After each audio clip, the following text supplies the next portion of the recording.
Be Wealthy and Smart, episode 776.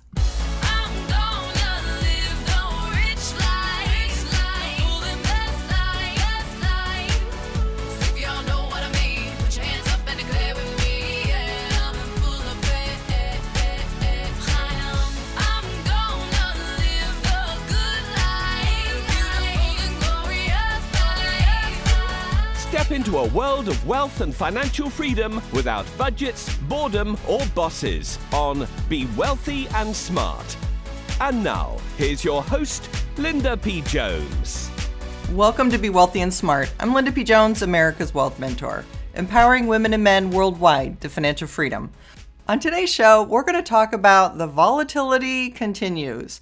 And by that, I mean we have a correction going on. It's been going on for a little while now. Nasdaq is down 10% after leading most of the way very dramatically from the March lows. And Nasdaq, of course, has been led by a handful of FANG stocks that we've been reporting on for several months, that just these few companies have really been the reason for the majority of performance in the S&P 500 this year and the majority of the Nasdaq performance as well. The one thing that people aren't really talking about with technology, which kind of surprises me, is this article that I posted in our VIP Experience private Facebook group weeks ago, and we haven't seen play out yet. And that was an article on Zero Hedge that said, Department of Justice to file antitrust charges against Google within weeks. So this article was dated September 3rd, and I'm not going to read this one to you. I'll share the last paragraph that kind of sums it up really well. It says, according to the report, Google controls roughly 90% of web searches worldwide and has been accused of unfair practices because its search and browsing tools are standard on phones with its Android operating system. They also dominate online advertising, capturing about 1/3 of every dollar spent. 3 people familiar with the case say the Department of Justice has compiled, quote, powerful evidence of anti-competitive practices, end quote. Well, that sounds to me like we have an antitrust case coming against Google, almost for certain. And it sounds like it's coming before the end of September. So while I was picking up a lot of volatility to come next week, I'm going to say maybe this happens next week, and maybe that's why we're seeing some of this volatility. But the interesting thing today is that we have Nasdaq down and mining stocks up. And it's a pretty dramatic outperformance in that at the moment, the Nasdaq is down 1.63% and the junior miners, GDXJ, one of our favorite ETFs, the small mining companies, are up 1.62% or a 3.25% difference of positive performance towards the mining stocks.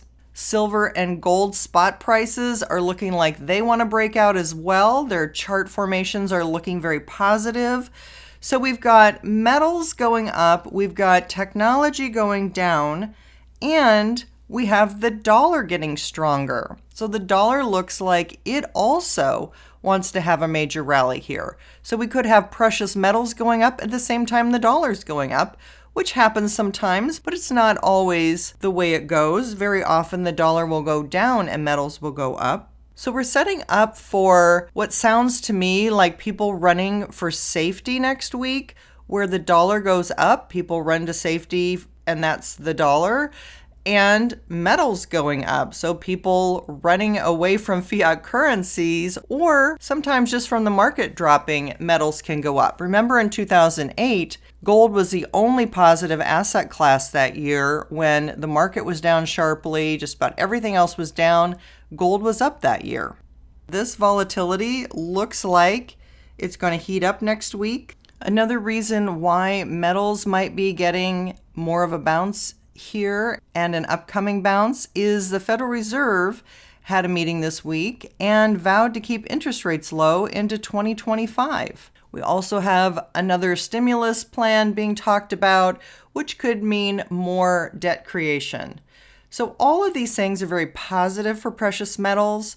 And with Nasdaq having been so strong, up over 30% year to date, it's no wonder that we're seeing Nasdaq pull back.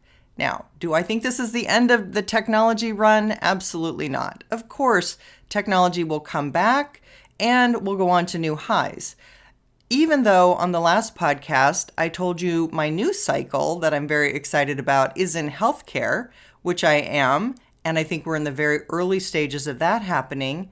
I also think technology has further to go. It's just going to be different than the technology boom that we've had in the past. We have all kinds of new technology trends coming up, like virtual reality, 3D printing, blockchain, all kinds of different technologies that are really emerging and haven't really taken off yet. Whereas in the past, it was all about software and hardware and internet and social media and search engines and advertising. We're going into a more advanced phase of technology, and I think there's going to be new leadership in that technology group. And some of the past leaders, of course, will continue to forge ahead into these new areas. But we also have healthcare in a huge way, expanding and innovating and matching up with a demographic that is going to be spending a lot of money in that area. And as I keep saying, 70% of the economy is all about the consumer and how the consumer spends their money. So if the consumer is aging and the consumer wants more holistic health methods or wants more longevity, there's all kinds of things that could be forthcoming in the healthcare field that we've just scratched the surface on. So bottom line, there's tons of opportunity, as always, with new companies and new technologies and things that are going to pop up that everybody's going to want that we haven't seen before. Just like Google came out of nowhere and wasn't the first search engine to come into existence, but later became the most popular and dominant search engine. So while the volatility will be ongoing and while this pullback in Nasdaq is way overdue, I think that those opportunities to buy in later on will present themselves.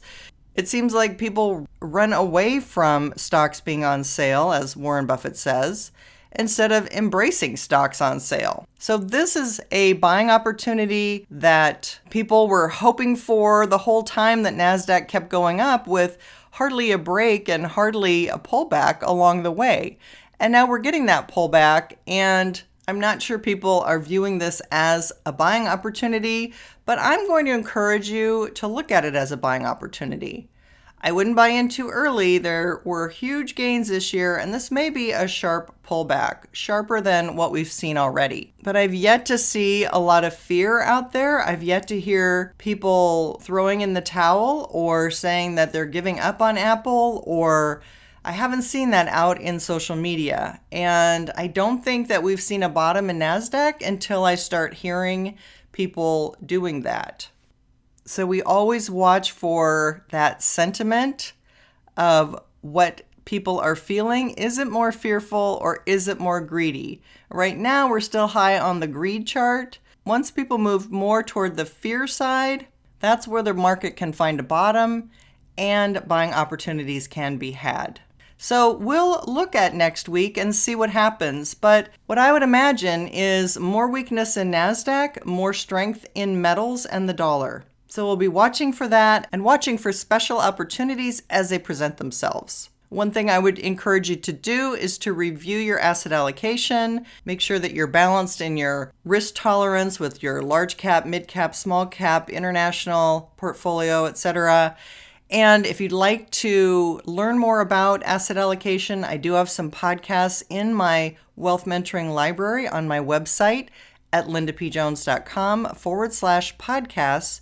Remember, we're on podcast 776 today, and there's only 300 on iTunes. So there are more podcasts that are very classically done so that they aren't out of date, and you can learn about asset allocation and many other financial topics over there on my website. Again, that's lindapjones.com/podcasts. And if you want my weekly market email on what I think about the markets. I usually give a short update to my email list. You can sign up for that at lindapjones.com. That's all for today. Until next time, live the good life and be wealthy and smart. Thank you for listening to Be Wealthy and Smart with Linda P. Jones. Share the wealth and tell your family and friends about the show. Check out our website, blog, and social media for more riches at www.bewealthyandsmart.com.